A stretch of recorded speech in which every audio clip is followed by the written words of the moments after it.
Now, I want to start off by telling you a story. Now, there was this man who lived on a farm with his wife in a town called Mong in Thailand, where he worked as a farmer. And unfortunately, soon after the birth of their first child, this man's wife passed away. So this man very quickly became a single parent living in quite a poor country. Because of that, this man had to use all of the profits from his farming business to be able to afford for his son to be able to attend school and provide him with the best possible upbringing as possible. Because of that, his son was able to attend school, and not only that, he was able to even finish his schooling, which was pretty rare for a parent in this town, living in this town, to be able to afford not just for their child to go to school, but let alone finish his schooling. His son, however, showed great potential at school, and because of this, he aspired to go to college, but they just simply couldn't afford it. However, in order for this father to be able to afford for his son to be able to attend Ratched University in northern Thailand, he sold his home, his farming business, and all of his possessions, virtually everything, so that his son could attend this university. Because of this great sacrifice, while his son was attending this college and throughout that time, this man from Mong lived on the streets with no home, no shelter, barely enough food and water to be able to survive. And he was all alone because his son was the only person left in his life, and now he was off studying at college. All of this so that his son could have the best life possible. His son ended up graduating and then reuniting with his father after all those years. When they reunited, they took a photo. This photo shows his son, clean, nicely groomed, in his graduation gown, standing next to his father, who was dirty, with dirty clothes on, bare feet on the side of the road.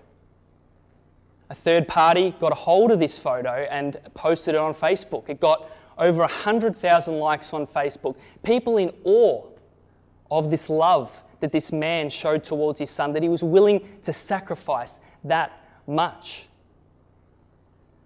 Now, this is a true story. Why do I share this?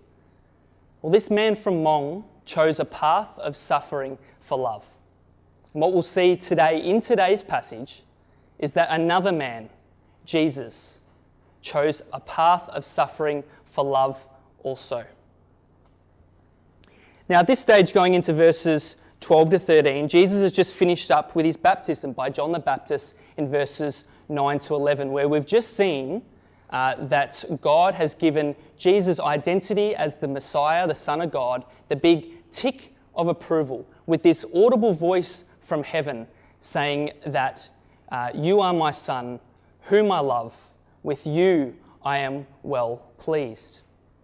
Now, this proclamation from God launches Jesus' career and launches Jesus' ministry right here in his baptism in verses 9 to 11. So now that his ministry has started, what's his ministry going to look like? Well, to see what his first act in his ministry is in verses 12, before we get to that, it is important to go over something very quickly to help us understand what verses 12 to 13 means. Now, in the book of Hebrews, Jesus is often called our great high priest. Now, why is that? Well, in the Old Testament, the high priest acted as a mediator between the people and God. This is because sin has separated mankind from God. The moment that Adam sinned in the Garden of Eden and he was banished from God's holy presence and into a cursed world. That's why we need a mediator. It is sin that has separated humanity from God. As mediators, the high priest's most important duty was to go into the most holy place, or the tent of meeting, once per year to make atonement for himself, as well as the people's sins that had committed over the previous year. However, the duty of the high priest in the Old Testament was always supposed to point forwards to Jesus, who would offer up his own body as a sacrifice to make atonement for the people as our ultimate mediator. While ordinarily it was the high priest who offered up a sacrifice for the people, Jesus himself was the sacrifice. Numbers 4 verse 30 says that the law for a person to become a high priest was that they had to be between the ages of 30 and 50. Therefore, it is fitting that if Jesus is going to qualify to be a high priest, he too has to be at least age 30. And what do we see in Luke chapter 3 verse 23? Jesus himself was about 30 years old when he began his ministry. Have you ever wondered why Jesus waited so long to begin his ministry? Did you ever wonder why he didn't begin his ministry earlier? Well, this is the answer right here. He had to qualify to be a high priest. Now that Jesus met the law's requirements on age to perform the role of a high priest, we need to ask, well, how is he going to kick off his ministry? Now that the baptism has occurred at age 30, he begins his ministry right here. So what is his first act going to be? Let's see what his first act is going to be in Mark 1 verses 12 to 13. Let's read that together. At once the Spirit sent him out into the wilderness, and he was in the wilderness 40 days, being tempted by Satan. He was with the wild animals, and angels attended him. So we see straight off the bat, as Jesus begins his ministry, he is sent into the wilderness to experience what seems to be a time of serious temptations by Satan. Verse 12 starts off by saying, at once the Spirit sent him out into the wilderness. Now the words at once tell us that this happened immediately after the events of the baptism. So how does it say Jesus goes from his baptism in verses 9 to 11 to the wilderness in verse 12? It says that the Spirit sent him. Now the Greek word for sent more accurately means to drive out. Now this doesn't mean that the Spirit forced Jesus against his will to go into the wilderness. It means that the Spirit of God, for important purposes, strongly compelled Jesus to go into the wilderness. Or, in other words, it was the will of God for Jesus to go into the wilderness and experience 40 days of temptations under the weight of Satan. Once the Spirit drives Jesus into the wilderness, what does it say next? It says he was, verse 13, in the wilderness 40 days being tempted by Satan. It says here that Jesus was tempted and pressed by Satan, not at the end of the 40 days, but the entire 40 days. It wasn't just the 3 temptations that Matthew and Luke record in their Gospels at the end. It says here that he was tempted throughout the whole 40 days. How do we know this? Well, the words in Mark Gospel says being tempted. Now, the words being tempted means that it's present tense, which means it wasn't just at the end of the 40 days, but the entire 40 days. So we need to ask, well, why was Satan so determined to tempt Jesus for all this time? Did Satan even know who Jesus was at this stage? How do we know if Satan knew exactly who Jesus was or not? Well, we get a hint as to what Satan knew of Jesus in Mark's very own gospel in his very first chapter. In Mark 1:34, it says this: Jesus drove out many demons, but he would not let the demons speak because they knew who he was. Satan and his demons knew exactly who Jesus was. They knew that he was the Son of God, one equal with God. Therefore, we see in Matthew and Luke's account of the temptation period that he used Jesus' very own identity as a way to tempt him. For instance, in 2 out of the 3 temptations that Matthew and Luke record in their Gospels. It has Satan beginning these temptations with the words, "If you are the Son of God, do this or that." Now, this doesn't mean that Satan was questioning Jesus' divine nature as the Son of God, because as we've just realised in Mark 1:34, he knew that Jesus was the Son of God. So he's not questioning whether Jesus is the Son of God. So what is he doing here? He is tempting Jesus to go against God's will by demonstrating his divine nature as the Son of God, to tempt him to get himself out of this humiliation, to get him out of this suffering that he was facing.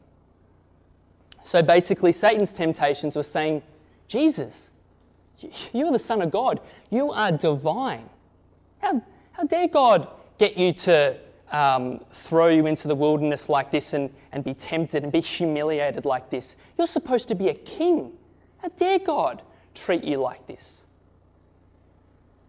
And for Satan's temptations have to do with trying to get Jesus to go against God's will by either, one, rebuking God, or getting him to join his side and worship Satan instead. Now, knowing Satan's desire to be God himself, he would have seen this opportunity to see the very Son of God in a weak state to either rebuke God or to get him to come and join his side. So we can see right here that he would have given this everything he could to use this opportunity to his advantage. So this doesn't just give us an idea of the volume of the temptations that Jesus faced the entire 40 days, but it also shows us the intensity of this and see how much weight Satan would have put on him. When we see Jesus being tempted by Satan, we see the connection between the first Adam and the second Adam, don't we? It is through the first Adam's sin, under the temptations of Satan, that humanity are cast out of God's presence and into a cursed world. So it is through the obedience of the second Adam, under Satan's temptations like we're seeing here, that brings humanity back to God, back to a sinless paradise, to reverse the curse that the first Adam brought through sin.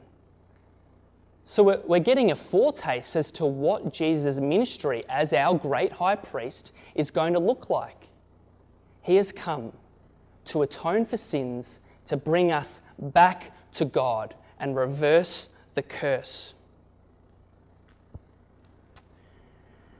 We not only see Jesus in the middle of the wilderness all alone, suffering under the temptations by Satan for 40 days, but we also see in verse 13 that he was with the wild animals. Now, the Jordan Valley and the adjacent wilderness were known to include hyenas, jackals, panthers, and even lions. So the words wild animals gives us an indication that this was a place of abandonment. This was a place where no human beings went. A wilderness area with wild animals roaming around, and it isn't a place where people go. This gives us an indication as to not only that Jesus was alone with no human beings in sight for 40 days, but also shows us the danger that Jesus was in throughout this whole temptation period. This adds even more to the suffering that Jesus faced during these 40 days. Now, a common argument that pops up over the years lately is this. Because Jesus is God, he wouldn't have suffered, he wouldn't have been tempted to sin. He just would have just coasted about in the wilderness period, no harm's done, with ease. Now, this is false. Yes, Jesus is God himself, and yes, God cannot suffer or be tempted by sin. But what we know is that Jesus is fully man also. How do we know this? Well, let's read Hebrews chapter 2, verse 18. It says this. He, Jesus, himself suffered when he was tempted. So here we have it. Clear evidence that Jesus was fully man, because if Jesus wasn't fully man also, it wouldn't have said that he suffered here in Hebrews 2:18. The fact that Jesus suffered gives us an indication that he felt the full weight and the full pressure of Satan's temptations, just like anyone else would have, just like you or me would have if we were put in this situation in the wilderness for 40 days being tempted by Satan. However, because he was fully God also, he never gave in to the temptations and he never sinned. Fully God and fully man. We saw earlier that it wasn't just Jesus putting his hand up, volunteering to go into the wilderness. No, what did we see? We saw that the Spirit sent him into the wilderness. We saw that it was the will of God for Jesus to go into the wilderness and experience 40 days of temptations. So now that we know it was the will of God for Jesus to endure this, we need to now ask, why did this have to occur? If this was the will of God, why did God deem this necessary for Jesus to endure this for 40 days? What was the point of it? Well, in order to atone for sins as a high priest, a perfect sacrifice was needed. Therefore, if Jesus is going to qualify to be a high priest, 3 things were required of him by God to qualify for this role. The first one, Hebrews 5:5. Let's read that together. And no one takes this honour on himself, but he receives it when called by God, just as Aaron was. In the same way, Christ did not take on himself the glory of becoming a high priest, but God said to him, "You are my son. Today I have become your father." So what we see here is a man can't simply appoint himself to be high priest. It says here that he has to be called by God, just like Aaron was in the Old Testament. So therefore, Jesus can't just appoint himself, he has to be called by God. And what do we see in Hebrews 5:5? It says that God did call Jesus, and God did appoint Jesus as high priest. How? With his audible voice from heaven, proclaiming that Jesus is his son. Have you ever wondered what the point of this baptism event was in verses 9 to 11? Was it random? No, it was vital, because it was God's appointment of Jesus to be our high priest. So the first requirement to qualify for this role, tick.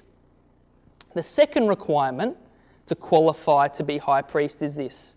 Hebrews 2:17. He, Jesus, had to be made fully human in every way in order that he might become a merciful and faithful high priest in service to God, and that he might make atonement for the sins of the people. Okay, so to be a merciful and faithful high priest, Jesus had to be fully human in every way. We just discovered before, based from Hebrews 2:18, that he was fully human as well as fully God. So the second requirement, tick. The third requirement, Hebrews 2:10. Let's read that together. He, Jesus, learned obedience from what he suffered, and once made perfect, he was designated by God to be high priest. So here we have the answer to why God deemed this temptation period necessary. The suffering that Jesus had to go through throughout his whole ministry, like this event that we're seeing in the wilderness, everything had to happen. Why? So that he may qualify to be our great high priest by being made perfect. He wouldn't have been that perfect sacrifice that we needed if he didn't endure all the events, all of the suffering that he faced throughout his whole ministry from the moment he was appointed by God at his baptism in verses 9 to 11 as our high priest, all the way to the end of his ministry as our great high priest on the cross. Everything had to happen so that he would be made perfect and qualify for the role of high priest. Our sins wouldn't have been atoned for if all those things did not happen. What does this life of suffering show us about Jesus, our great high priest? Well, to answer that, let's read another passage from Hebrews, in Hebrews chapter 4, verses 15 to 16. Let's read that together. For we do not have a high priest who is unable to sympathize with our weaknesses, but we have one who has been tempted in every way, just as we are, yet he did not sin. Let us then approach God's throne of grace with confidence, so that we may receive mercy and find grace to help us in our time of need. So Jesus is not some remote deity who has no idea about the human nature, because if that were the case, then prayer would be a pretty daunting experience, let alone maybe even pointless one. And he's not just standing at a distance with his arms crossed. And what do we see? We see that Jesus endured all of the hardships, all of the sufferings, all of the temptations that we as humanity face on a daily basis, if not more when we look at Jesus' life.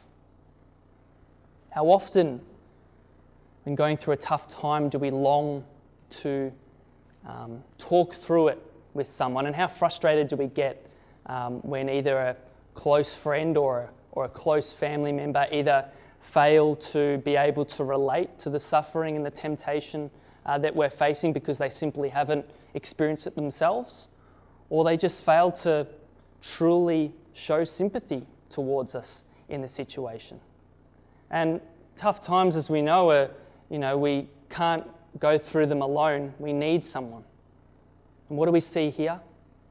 We can know for certainty when we look at this, in this passage in Hebrews, that Jesus can not only relate to our sufferings and our temptations when we see that he has faced them himself, but it says here in Hebrews 4 that he will certainly sympathize with you in it.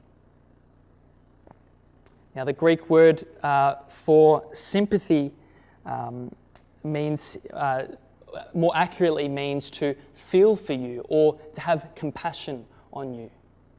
This is how Jesus sees you in your hardships. Has your family rejected you? Well, Jesus' family thought that Jesus was crazy, Mark 3:21.